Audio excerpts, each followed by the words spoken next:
In a world that often promotes kindness and generosity, it can be easy to lose sight of where our boundaries should lie. While compassion and understanding are cornerstones of human connection, there's a fine line between being kind and being overly accommodating to the point of self-sacrifice. Many of us fall into the trap of always wanting to please others, fearing that saying no will result in rejection, guilt, or judgment. But being too nice can lead to personal burnout, frustration, and even resentment. Buddhism offers a profound perspective on respect, kindness, and personal boundaries. It emphasizes the importance of self-awareness, mindfulness, and balance. In Buddhist teachings, compassion isn't about saying yes to every request, but rather cultivating an understanding of what serves both ourselves and others. Respecting our own limits is not only crucial for our well-being, but also allows us to offer genuine support to others without feeling depleted.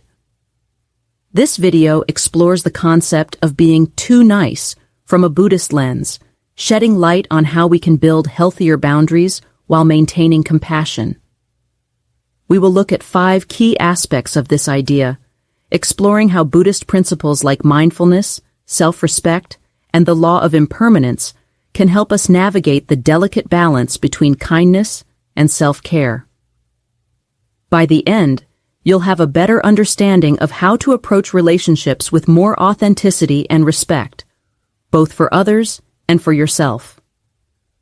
Now let's dive into the first section of this enlightening journey toward understanding respect and boundaries. The mindfulness of boundaries. In Buddhism, mindfulness plays a central role in understanding and respecting both ourselves and others. Mindfulness is the practice of being present and aware in each moment, without judgment or distraction. This principle can be incredibly useful when it comes to setting and respecting boundaries, as it allows us to recognize when our limits are being tested or when we are overextending ourselves. When we are mindful, we become more attuned to our emotions, physical sensations, and mental states. This awareness helps us notice when we are feeling overwhelmed, stressed, or uncomfortable. For example, imagine you are asked to take on a new responsibility at work or assist a friend with a difficult task. Mindfulness allows you to check in with yourself before automatically saying yes. You can pause for a moment and assess whether this request aligns with your values, energy levels, and personal needs. In the absence of mindfulness, we may habitually say yes out of a desire to be liked, avoid confrontation, or fulfill societal expectations. However, saying yes without awareness often leads to feelings of resentment or burnout. By practicing mindfulness, we give ourselves the space to reflect on our true feelings and make decisions that honor both our well-being and the needs of others. Moreover, mindfulness helps us recognize when we are engaging in people-pleasing behavior. Many individuals struggle with a deep-seated fear of rejection, which can make it difficult to establish boundaries. However, mindfulness allows us to observe these tendencies without judgment. By acknowledging the fear, we can work through it and make conscious choices to protect our energy. In Buddhist teachings, mindfulness is often linked to the practice of non-attachment. This principle encourages us to let go of our need for external validation and approval. When we are attached to the idea of being nice or helpful, we may lose sight of what truly serves us. Instead, mindfulness reminds us that it is okay to say no when it aligns with our well-being, and that our worth is not defined by how much we can do for others. Additionally, mindfulness fosters empathy without the need for self-sacrifice. By being present in each interaction, we can show up authentically, offering support to others without overextending ourselves. It's about finding balance, being there for others when we can, but also recognizing when we need to step back and recharge. Incorporating mindfulness into our daily lives is a powerful tool for creating boundaries that protect our mental, emotional, and physical health. It helps us remain conscious of our limits and empowers us to make decisions that are in alignment with our true needs. Ultimately, mindfulness allows us to navigate relationships with greater clarity and intention, ensuring that our kindness is both sustainable and authentic. By practicing mindfulness, we can break free from the cycle of people-pleasing and begin to cultivate boundaries that honor both our compassion for others and our respect for ourselves. This practice sets the foundation for creating a healthier, more balanced life, where kindness and self-care coexist in harmony.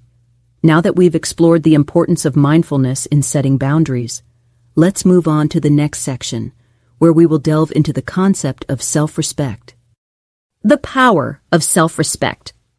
One of the core principles in Buddhism is self-respect, which is deeply interconnected with the concept of loving kindness, metta. While kindness is often outwardly focused on others, self-respect centers on the acknowledgement of our own worth and dignity. In the context of being too nice, self-respect involves recognizing that our time, energy, and emotional resources are just as valuable as those of others. It is not selfish to prioritize our needs. In fact, it is an essential practice for maintaining balance and well-being. Buddhism teaches that self-respect is not about arrogance or self-centeredness. It is about recognizing the interconnectedness of all beings and honoring our role in that network.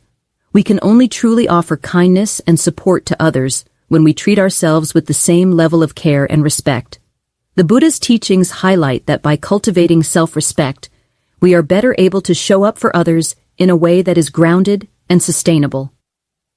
When we respect ourselves, we begin to set boundaries that protect our emotional and physical health.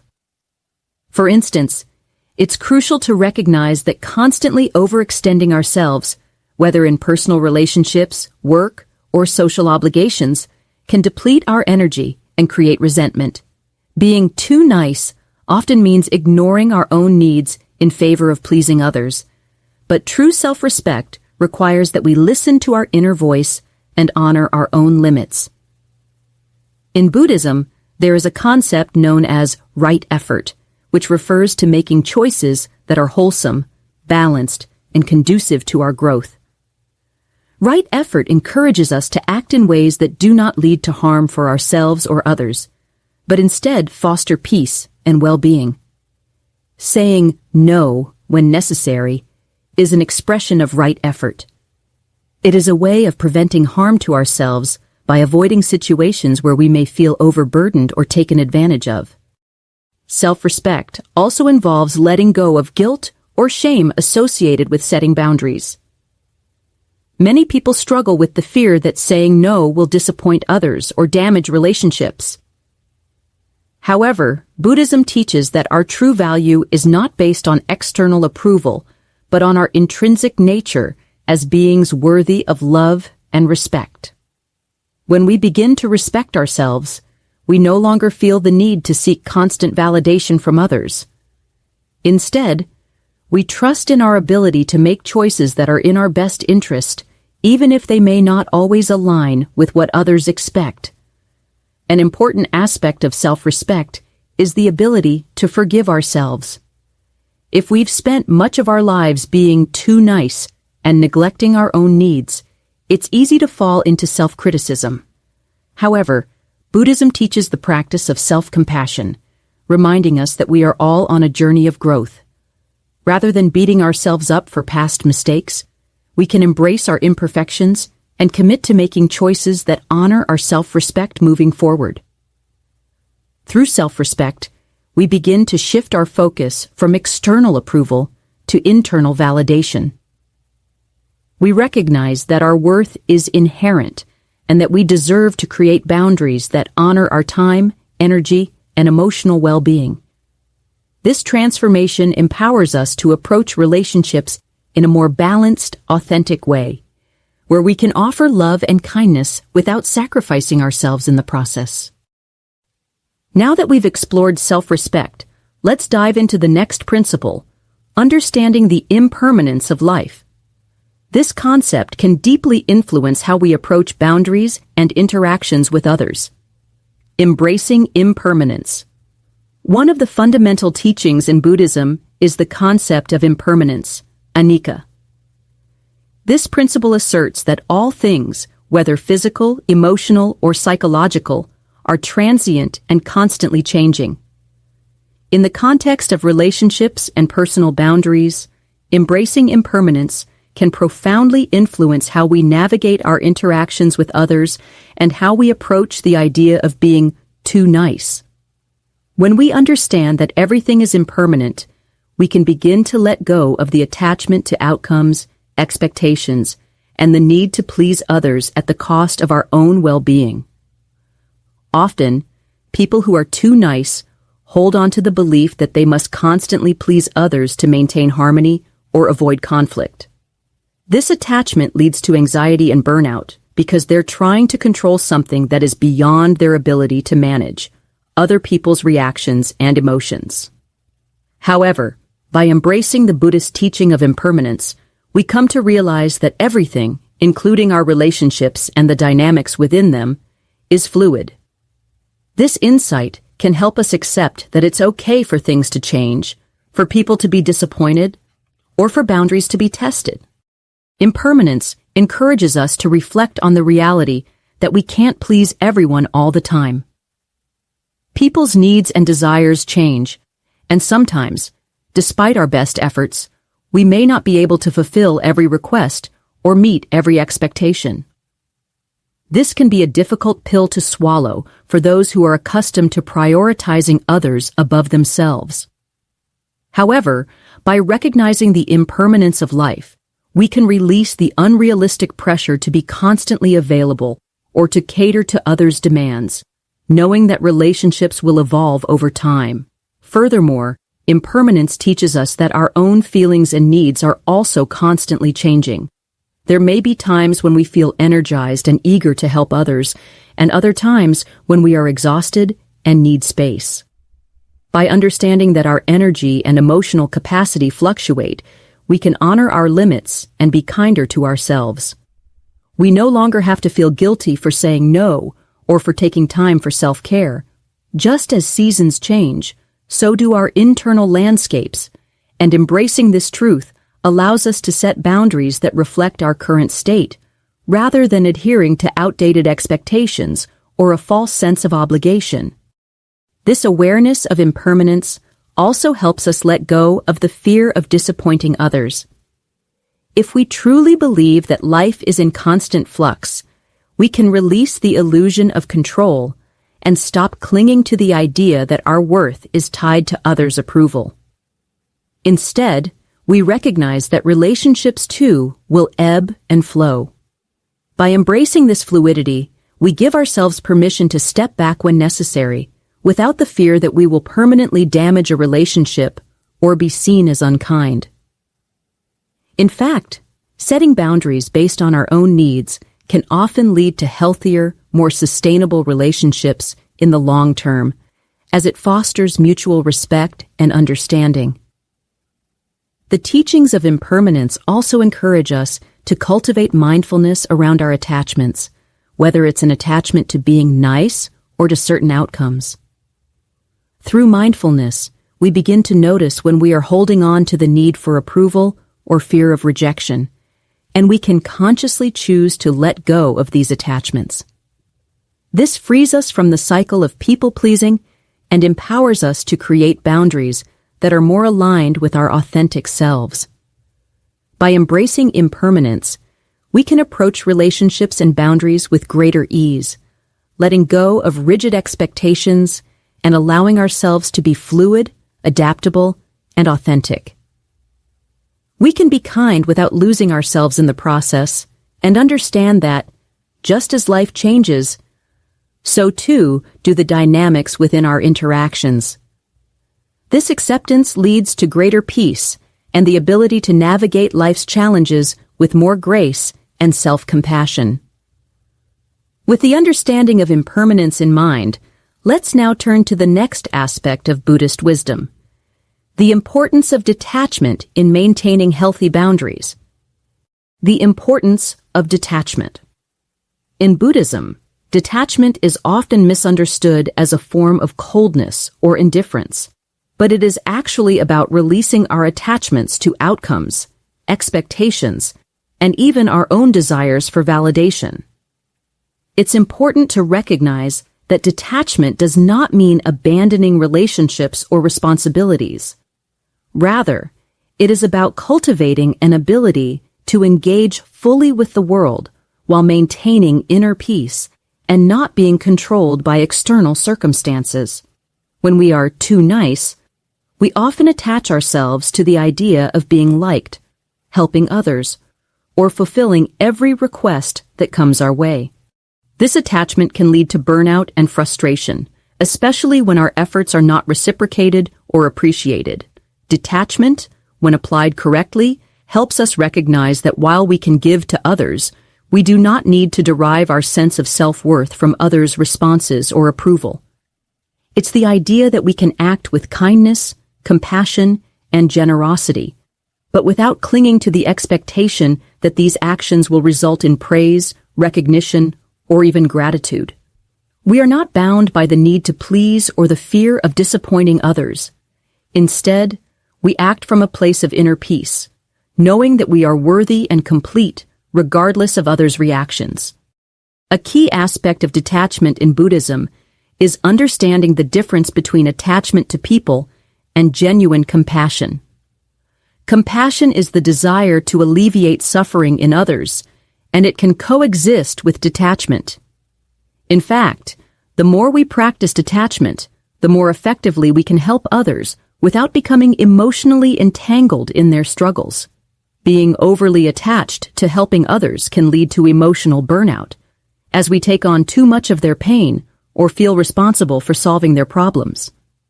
Detachment allows us to give support without carrying the weight of their challenges as our own. In the context of being too nice, detachment offers the freedom to set boundaries without guilt. For example, when someone asks for your time, energy, or resources, detachment helps you recognize that you do not have to say yes just because you are afraid of disappointing them. You can choose to help in ways that align with your capacity and values, without overextending yourself or feeling obligated to go beyond what you can sustainably offer.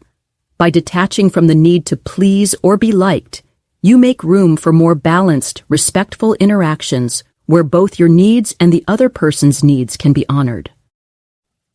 Detachment also helps us release the fear of rejection. Often, people pleasers avoid saying no because they fear that others will be upset or angry with them. The practice of detachment teaches us that we cannot control how others respond. If someone becomes upset when we set a boundary or decline their request, it is a reflection of their own feelings, not a judgment of our worth. Detachment gives us the clarity to set boundaries without the need to control or manipulate outcomes. It helps us trust that our worth is not dependent on others' opinions and that we are entitled to prioritize our own well-being. Moreover, detachment allows us to let go of the need to fix everything for everyone. Many people who struggle with being too nice feel compelled to solve others' problems, even at the cost of their own peace of mind. This stems from an attachment to the idea that we can and should always be the one to help. However, detachment teaches us that each individual is responsible for their own path, and while we can offer support and compassion, it is not our duty to carry their burdens. Ultimately, practicing detachment creates healthier relationships and more sustainable interactions. We become less reactive to others' needs and more mindful of our own. This doesn't mean we become cold or unkind. Rather, we develop the wisdom to discern when to engage and when to step back, ensuring that our kindness is given freely, without attachment to outcomes. As we explore the importance of detachment, we begin to see how it complements the other principles we've discussed, such as mindfulness, self-respect, and impermanence. Detachment doesn't diminish our ability to care for others. It enhances our ability to do so in a way that is balanced, sustainable, and grounded in self-awareness. Now that we've explored detachment, let's move on to the final section, where we will examine the Buddhist view of compassion without self-sacrifice. This principle will show us how we can be truly compassionate while maintaining our boundaries and self-respect. Compassion without self-sacrifice. One of the most profound teachings in Buddhism is the practice of compassion, karuna, which is the sincere desire to alleviate the suffering of others. Compassion, however, does not require us to sacrifice ourselves, our energy, or our well-being for the sake of others. In fact, true compassion can only arise when we have first cultivated a deep sense of self-care and respect. The idea that being compassionate means constantly giving at the expense of our own health is a misconception. In Buddhism, we are encouraged to practice compassionate action while maintaining our boundaries, ensuring that our kindness is sustainable and not self-destructive. When we're too nice, we often believe that our worth is tied to our ability to constantly give to others, whether it's our time, emotional energy, or resources. We might feel that being compassionate means saying yes to every request, even if it leaves us drained or resentful. This kind of self-sacrifice can quickly lead to burnout, as we prioritize the needs of others over our own. However, Buddhist teachings emphasize that compassion doesn't require us to abandon our own well-being. In fact, without respecting our own boundaries, we are less able to offer genuine compassion to others, as our resources, emotional, mental, and physical, become depleted. Buddhism encourages us to view compassion as a practice that can coexist with self-respect. True compassion means recognizing the humanity in others, acknowledging their suffering, and offering help when we can. But it also means recognizing our own humanity and understanding that we too need rest, support, and care. When we cultivate a deep sense of self-compassion, we are able to give from a place of abundance rather than depletion. This allows us to engage with others from a position of strength and clarity rather than feeling overwhelmed or resentful. An important aspect of compassionate action, according to Buddhist philosophy, is the understanding of equanimity, the ability to remain balanced and undisturbed by the ups and downs of life. Equanimity helps us respond to others' suffering without becoming overly attached or emotionally enmeshed. When we are too nice, we may feel responsible for fixing everyone's problems, which can lead to emotional burnout. Compassion without self-sacrifice encourages us to offer help without taking on the full burden of others' struggles. We can provide support, but we don't need to carry their pain as if it were our own. A beautiful example of compassionate action in Buddhism is the story of the Bodhisattva, beings who have reached enlightenment but choose to remain in the world to help others. A bodhisattva practices skillful means, upaya, which involves offering help in ways that are appropriate to the individual's situation and needs. The bodhisattva does not give indiscriminately or self-sacrificially. Instead, they recognize the importance of balance and wisdom in their actions. They understand that offering help in ways that are sustainable, not at the cost of their own well-being, results in more effective and lasting support. This principle of compassion without self-sacrifice can be applied to our own lives. For example, if a friend is going through a difficult time and asks for your support, it's important to assess whether you have the emotional capacity to help. If you do, you can offer your support in a way that is thoughtful and caring. However, if you are feeling overwhelmed or drained, it's perfectly acceptable to set a boundary by saying, "I would love to help, but I need to take care of myself first." This is not a rejection of the friend. It is an act of self-respect, ensuring that you are able to offer support in a way that is genuine and sustainable. Additionally, compassion without self-sacrifice allows us to offer more meaningful help. When we are overwhelmed or stretched thin, our assistance may be less effective, as we are giving from a place of scarcity rather than abundance. By respecting our own boundaries and taking time for self-care, we can offer more thoughtful, attentive, and impactful support to others. Ultimately, true compassion is about balance, finding ways to help others while also taking care of ourselves. It involves recognizing that our own well-being is not separate from the well-being of others. By practicing compassion with healthy boundaries, we not only protect ourselves, but also create a more sustainable and loving way of connecting with others. We can be present for others' suffering, but we don't need to lose ourselves in the process.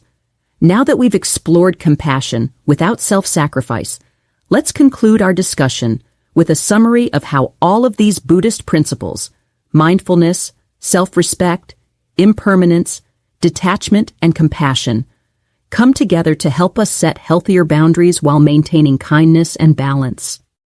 In conclusion, Buddhist teachings offer profound guidance on how to be kind without losing oneself. Through mindfulness, we learn to recognize our inner signals and acknowledge when our boundaries are at risk. Self-respect reinforces that our well-being matters just as much as the comfort of others, empowering us to say no when necessary. Embracing impermanence helps us understand that change is constant and that clinging to expectations only breeds disappointment. Detachment liberates us from the need for external validation, allowing us to give from a place of inner abundance rather than obligation. Finally, compassion without self-sacrifice teaches us that our ability to care for others flourishes when we nurture our own needs. Together, these principles create a framework for balanced kindness, a way to maintain respectful, healthy relationships without depleting our inner resources. By applying these Buddhist insights, we can engage with the world in a manner that is both empathetic and self-protective. As you integrate these teachings into your life, you'll find that you can genuinely care for others while honoring your own limits, creating a more sustainable and fulfilling way of living. Embrace this journey and let balanced kindness be your guide.